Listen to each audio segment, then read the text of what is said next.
এটা হচ্ছে বিবেকানন্দ ডাকবাংলো। এখান থেকে সানসেটটা খুব সুন্দর দেখা যায়। তো এটাও কিন্তু বিনসারে, তো আমরা এখানে এসছিলাম। তো এটা আমরা যে হোটেলটাতে ছিলাম মানে KNBN, এখান থেকে জাস্ট ওয়াকিং ডিস্টেন্স। কিন্তু যেহেতু আমরা রাস্তাটা চিনতে পারছিলাম না বলে আমরা ওই আমাদের গাড়ি যেটাতে বুক করে এসেছিলাম তাকেই বললাম একটু নিয়ে যাতে।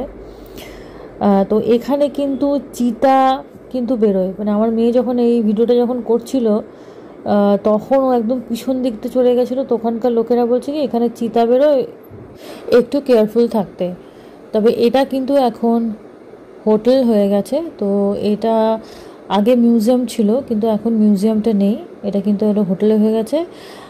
তো ইচ্ছা আছে নেক্সট টাইম যখন আসবো তখন কিন্তু এখানে থাকবো। তো এটাও বুকিং কিন্তু আমাদের এই কলকাতা থেকেই হয়। তো এখানে একদিন বা এক রাত থাকা মানে হচ্ছে ভীষণ একটা অ্যাডভেঞ্চারাস ব্যাপার।